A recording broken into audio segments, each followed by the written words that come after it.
Now, the book of Philippians, the theme of this book is joy. Somebody say joy. The theme of the book is joy. Now, it's an ironic theme because of the context of the book and the circumstances in which the book was written. Like 13 books in the New Testament, the book of Philippians is a short book, just a few chapters. It was written by the Apostle Paul. And it is what they call an occasional letter. So he originally wrote it as a letter. When he's writing Philippians, he doesn't realize he's writing the Bible. He had received a letter from the church in Philippi, and they had some issues with some stuff going on. We can talk about it throughout this series. And Paul is just responding to their letter, right? So this is the point, or kind of the origin of the book of Philippians. Now, this is written late in Paul's life. It's written somewhere around 64 AD, right? So he planted the planted the church in Philippi that he's writing to about 12 years earlier. So 12 years later, they write him, say, hey, Paul, we've got some issues here in the church. What would you say? And Paul writes them this letter back. Now, the extraordinary circumstances around this book are not just that Paul is writing a letter and we get to read it. That's pretty cool when you think about it. But Paul, as he's writing the letter, the reason he couldn't go visit the church in Philippi is because Paul is in prison, as he often was. And this is one of his prison letters. And you know, there's some debate, but some people think this could have been during his final imprisonment, because Paul died somewhere around 64, 65 AD.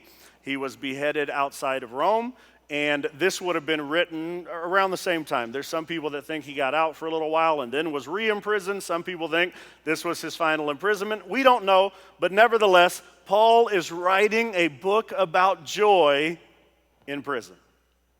And not in prison for frivolous things, right? He's in prison for preaching the gospel, which was a high crime in this time. And like I said, it would eventually lead to his death. And so the reason I said I think this little series and the book of Philippians is really appropriate is because Paul, in this really terrible time in his life, in these really terrible circumstances, not just in his life, but in the world in which he lived, Christians were persecuted. It was a very anti-God place to be, and that's why he wound up in the predicament he was. Paul found a way to be joyful. The circumstances around him did not infiltrate his heart to the degree where he was despondent, or he had given up hope, or he was depressed. I'm sure he had moments, but nevertheless, Paul was able to keep an attitude of joy even in really difficult circumstances. And I want to be honest with you, I've never been in that difficult of circumstances, but every now and then I find it hard to find joy. Anybody else know what I'm talking about? And so I hope this message really maybe gives us the secret to how do we find joy in difficult circumstances. So Philippians chapter number 1, we're just going to look at the first chapter of the book this week. Verse number 3, this is what it says. He says, I thank my God every time I remember you. And all my prayers for all of you. Remember, he's writing a letter, so this is kind of his, greeting at the beginning of the letter. I always pray with what? With joy, because of your partnership in the gospel from the first day until now. Being confident of this, that he who began a good work in you. And that's a verse that we preach. It's a verse that we quote. But verses like that really become even more powerful when we know their fuller context. It says, I believe and I have joy because he who began a good work in you will carry it on to completion until the day of Christ Jesus. Paul does not sound like somebody who is potentially on death row. And I think one of the marks of a mature believer, every time I say the word mature, I think of my granny because she would say mature. Mature. One of the marks of a mature believer is how you respond to your bad days. We're all good on our good days. They don't hand out prizes for being joyful on your good days. right? You get the new job. It's weird if you're not happy. You win the lotto. It's weird if you're not happy. So I do this thing. I never play the lottery because I'm not a lucky person. The Lord's never let me be lucky. I'm blessed, but I'm not lucky is what my dad used to say. I never play, but I can't help but when I'm driving down the road and I see those billboards with how much it is, I can't help but say, man, what would we do with $100 million? It was like almost up to $1 billion. And my wife would always say, why do you do that? Why do you do that? We don't even play the lotto. Say, because, man, it's just fun to dream for a minute. And now after it got up to $1 billion, I got her doing it. We'll drive by one and we'll both in the car just start to think of what we do with $1 billion. Then I get mad at the government. They're going to take all them taxes out of my billion.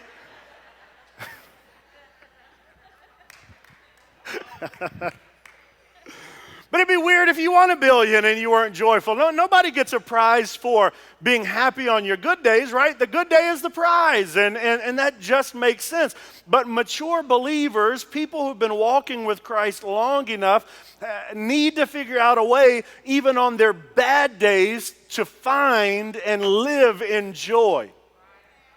And that's a very different thing. And yet, nobody gives prizes for that either. What's the point? Well, because otherwise you're going to make everybody miserable, including yourself. Here's the thing. Paul's dream was to preach in Rome. Paul wanted to get to Rome because Rome was, as far as they were concerned, the center of the world. It was the biggest city in the world. It was where the emperor lived. And if Paul could get to Rome, he felt like he could really reach and change and impact the world for the gospel. And he is in Rome. But instead of preaching, he's in prison.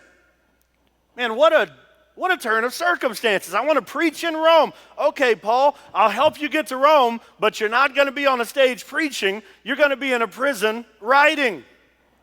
And yet, Paul has joy. He's still confident that God has the power and has the ability to fulfill even his wildest dreams. Now, that sounds weird because it almost seems like God is toying with him. God knows Paul's dream is to get to Rome and preach, and God lets Paul get to Rome. How many nights would you lay down in that prison cell and say, man, you got a sense of humor?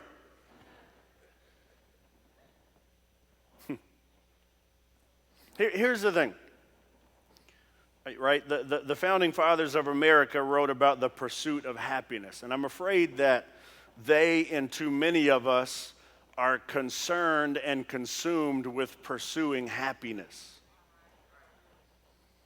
And what we're not talking about today is happiness. We're talking about joy. And joy is something greater than happiness. Joy is something that lasts longer than happiness. It's something that nobody else can take away. And so we're not pursuing happiness, we're pursuing joy. I want to give you two differences between happiness and joy really quickly because it'll set us up for I think, Paul's secret to having joy no matter what. One, the first difference between happiness and joy is this: happiness is external. Joy is internal. So, happiness is based on this stuff out here. Well, it's hard to be happy when all this is crappy. Couldn't resist the rhyme, sorry. But you know what I'm saying? If you don't tweet that, that's a good line to tweet, but just don't give me credit for it, right? I want to look like I'm more profound than that. But it's true. It's hard to be happy when everything out here is no good. Joy, on the other hand, is not dependent on the external stuff. It has everything to do with the condition of the inside. the condition of your soul, the condition of your heart, how content your spirit is in God and with God. So a big difference between happiness and joy, and why we're not talking about happiness is fickle, man. Joy, on the other hand, if you can discover how to get your spirit healthy and your soul healthy, joy is not fickle. Joy is remaining. And you can have joy even when you're not happy. You can have joy even on your very worst days. Paul wrote this in Corinthians. He said, "Therefore we do not lose heart, though outwardly we are wasting away, yet inwardly we are being renewed day by day." You can be renewed inside even while you're wasting away outside. Jesus, there's a reminder for us in that. Jesus said, "Don't fear the one that can kill the body only, fear the one that can kill the body and the soul." Because there's something more important than the body. There's something more foundational to who you are than just what you see in this physical world. Paul says you can be renewed internally, and that renewal is more important. Even while you're wasting away on the outside.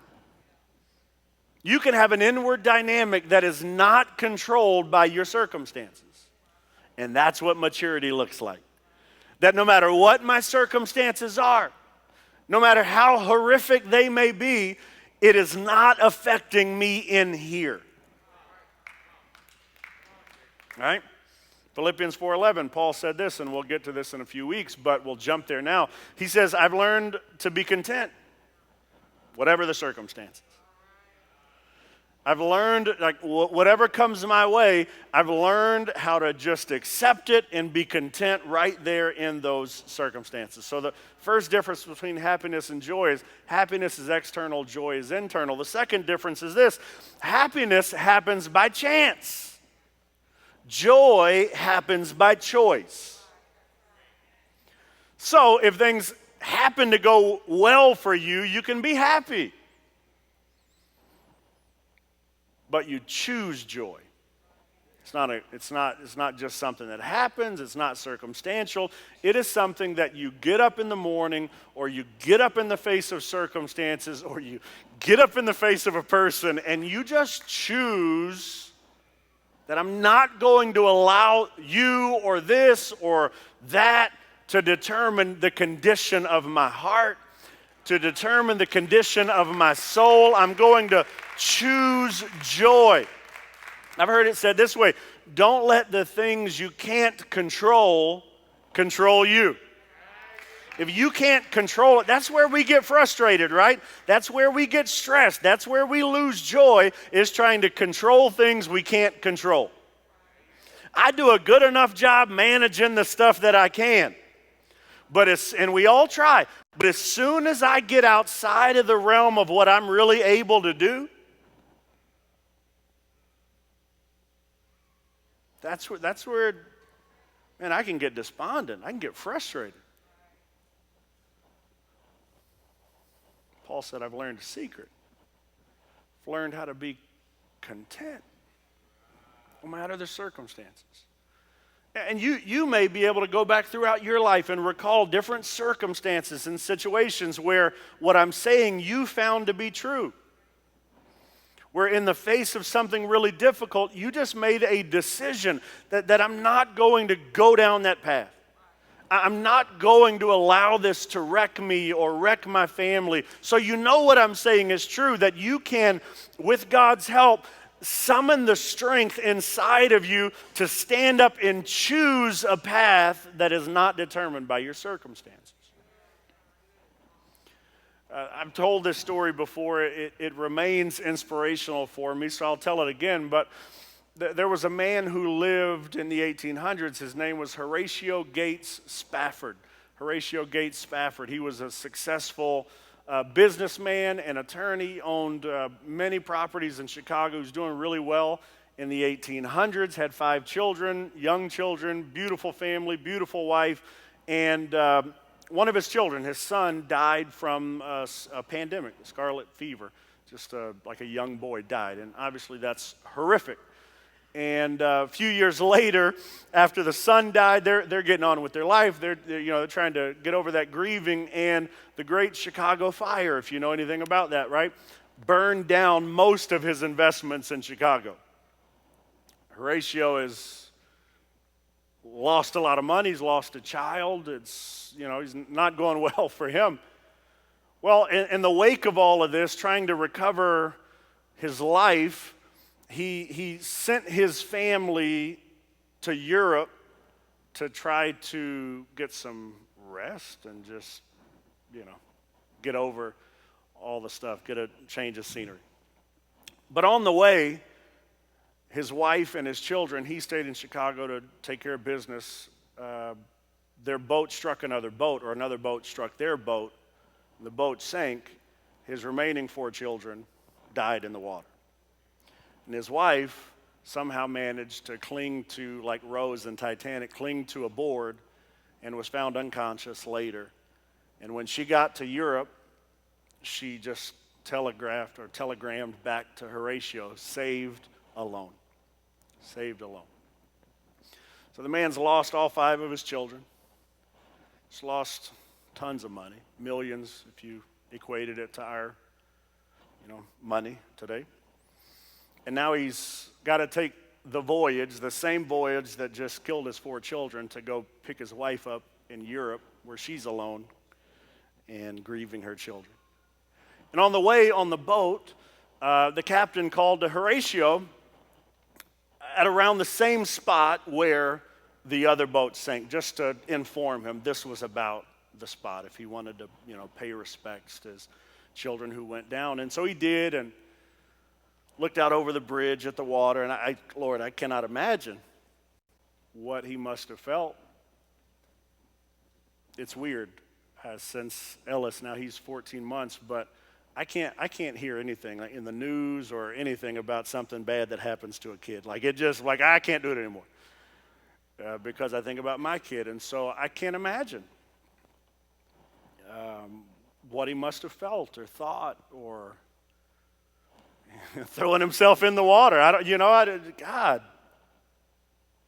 And he goes back to his room and he begins to write.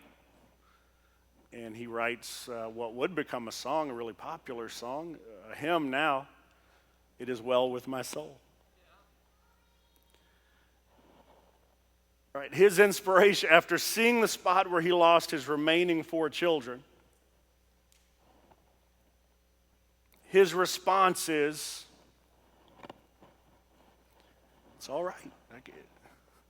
It's not all right, but my soul is going to be all right. And he chose joy. And you've done that before. Maybe in different circumstances, but you've done it before.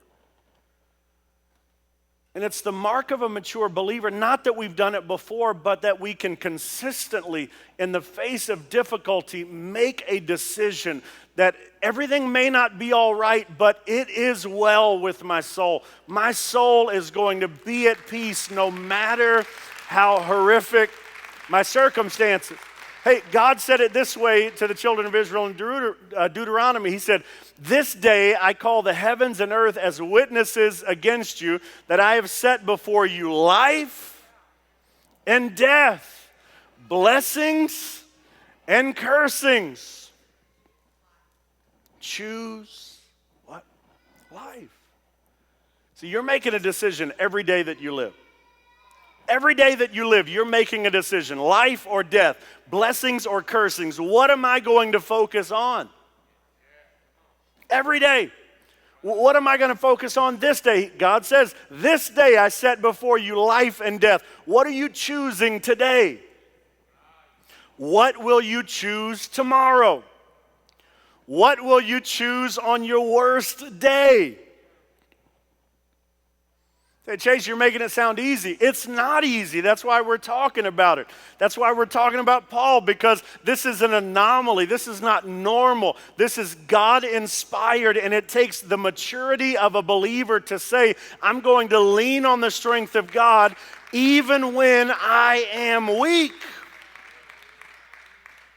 Joy no matter what. Paul continues, Philippians 1:9. He says, and this is my prayer, that your love may abound more and more in knowledge and in depth of insight, so that you may be able to discern what is best and may be pure and blameless for the day of Christ, filled with the fruit of righteousness that comes through Jesus Christ, to the glory and praise of God our Father.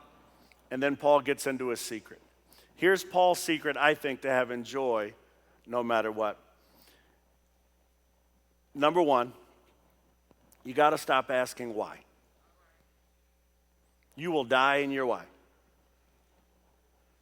You can die in your why. Because there are some things that you'll never get answers to. Not on this side. There are some things that are broken, and they always will be broken until Jesus comes back. Now, we have a promise that when Jesus comes back, everything that is broken will be put back together. And that's where we look to for our answers. But now, I'm just telling you, you got to stop asking why. I don't know why they got sick. I don't know why they died. I don't know why this happened. I don't know why this or that didn't, or this didn't, or whatever it may be. But if you live in your why, you will die in your why.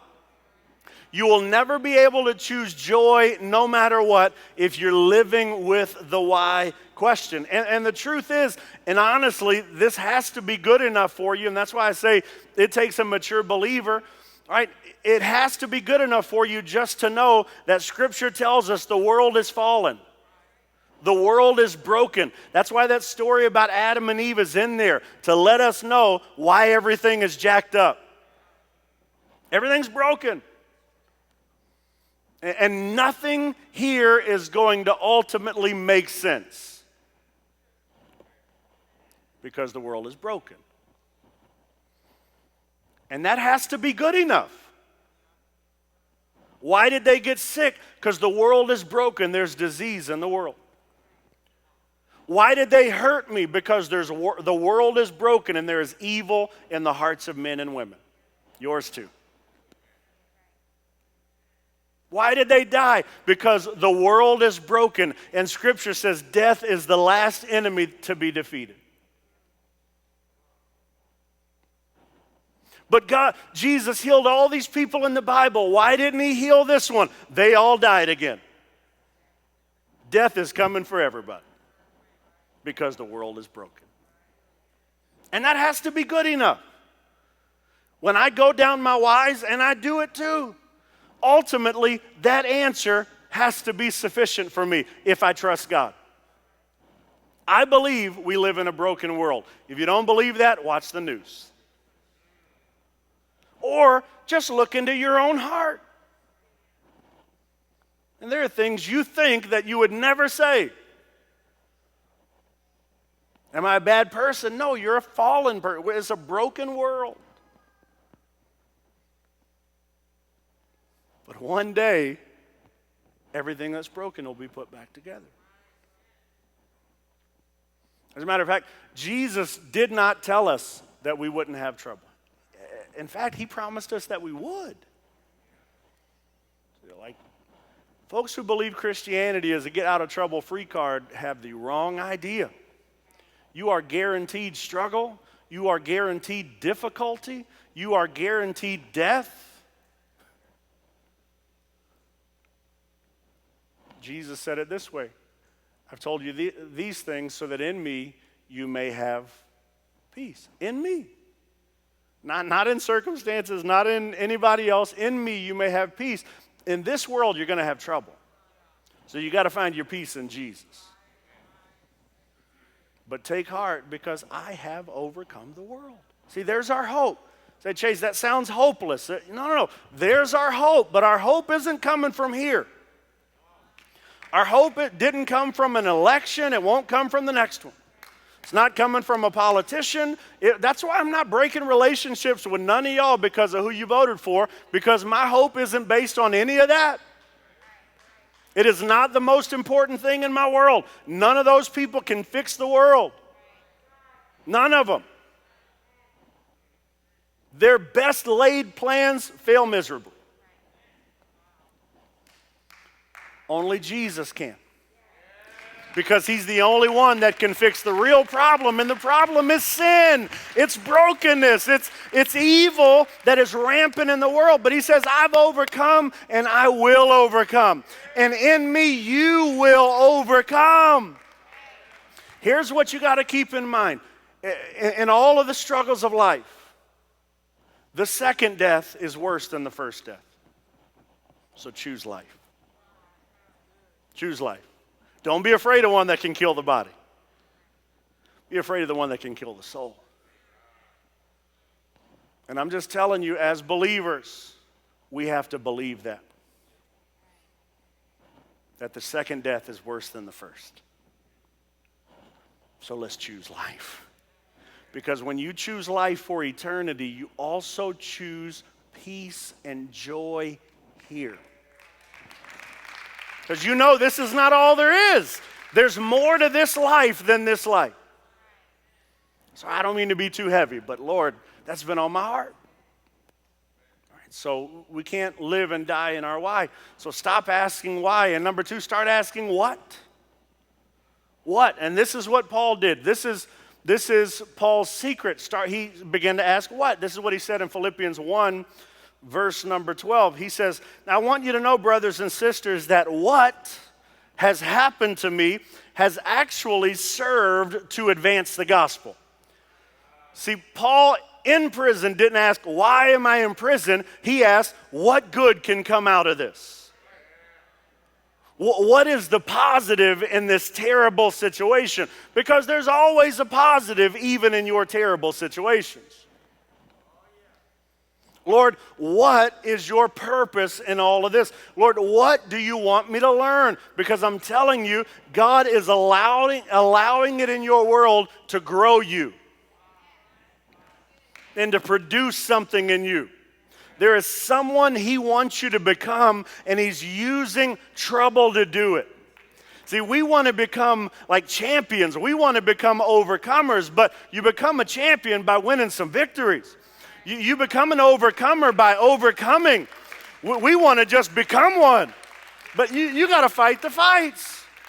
You got to overcome the battles. God has powerful plans for your life. But let me give you a hint. They're different than your plans.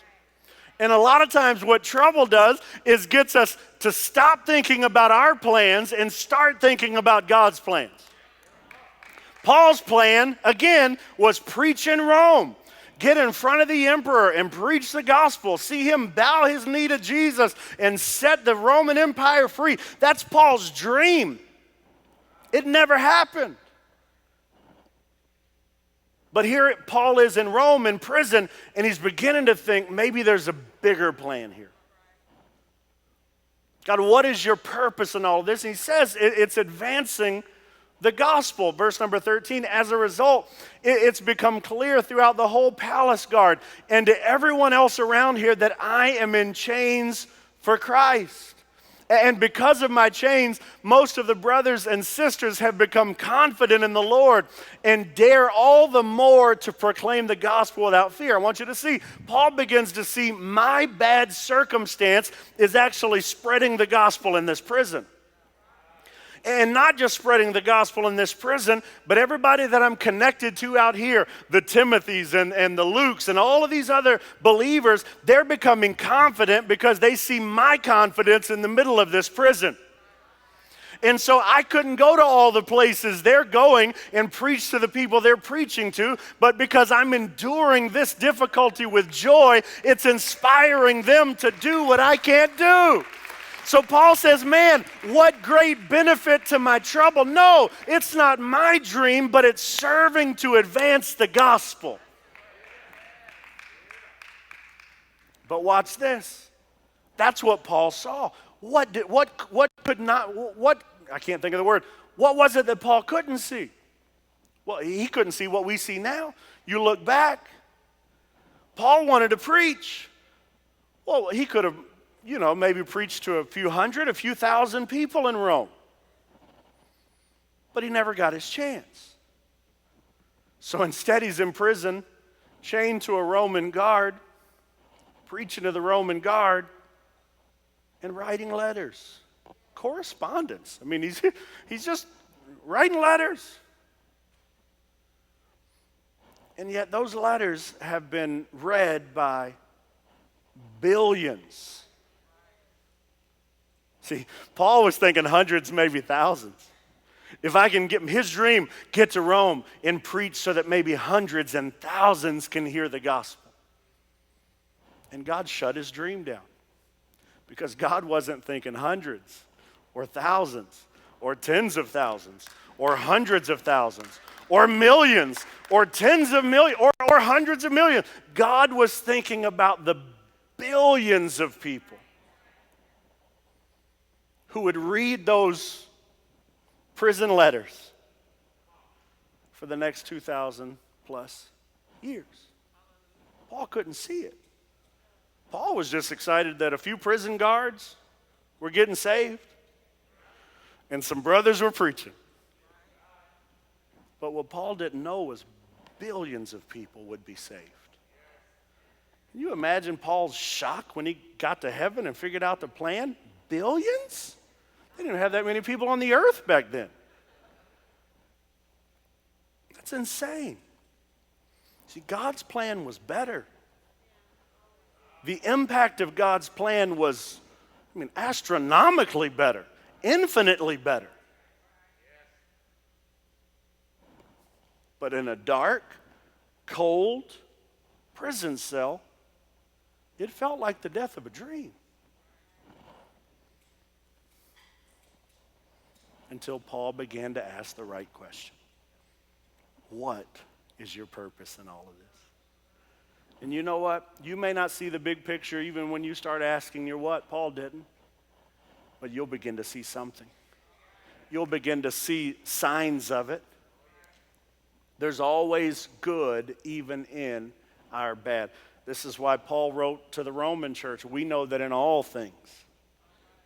Somebody say all things. We know that in all things God works for the good of those who love him, who have been called according to his purpose.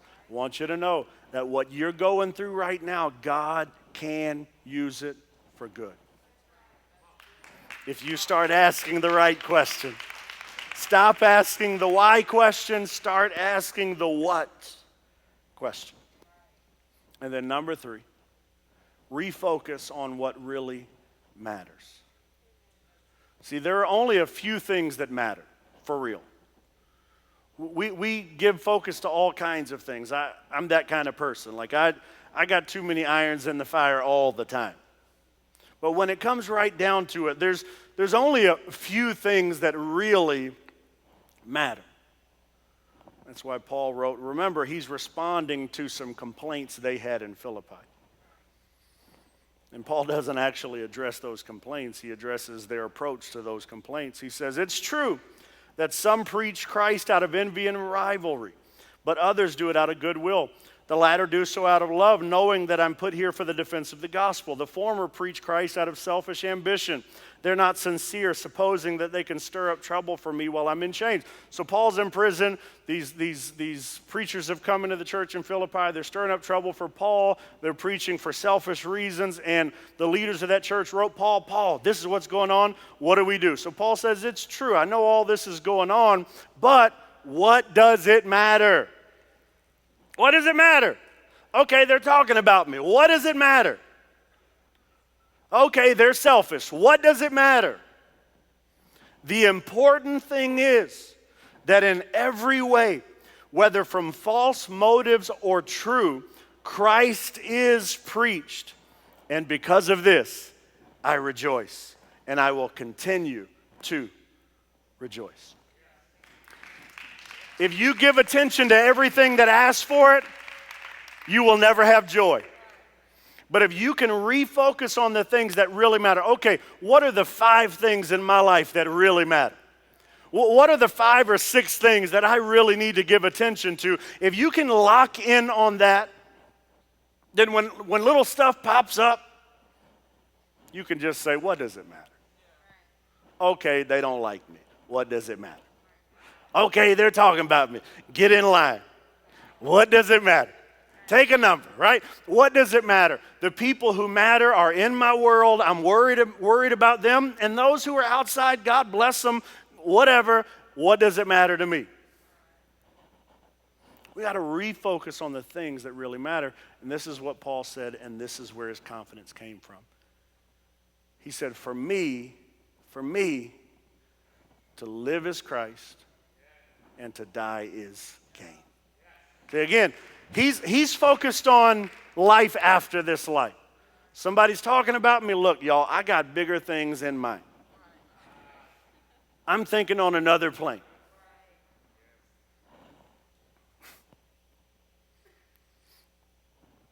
I was going to quote a movie, but I don't know if it's an appropriate movie, so I won't quote it. TV show.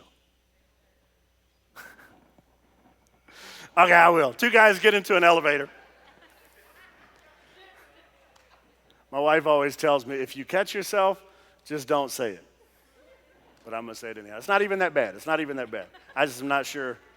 I'm not sure if the rest of the show is good. Anyhow, 2 guys get into an elevator. One says to the other guy, I think you're whatever. He puts him down. I think you're this, that, and the other. And the other guy says, I don't think about you at all. And you know what?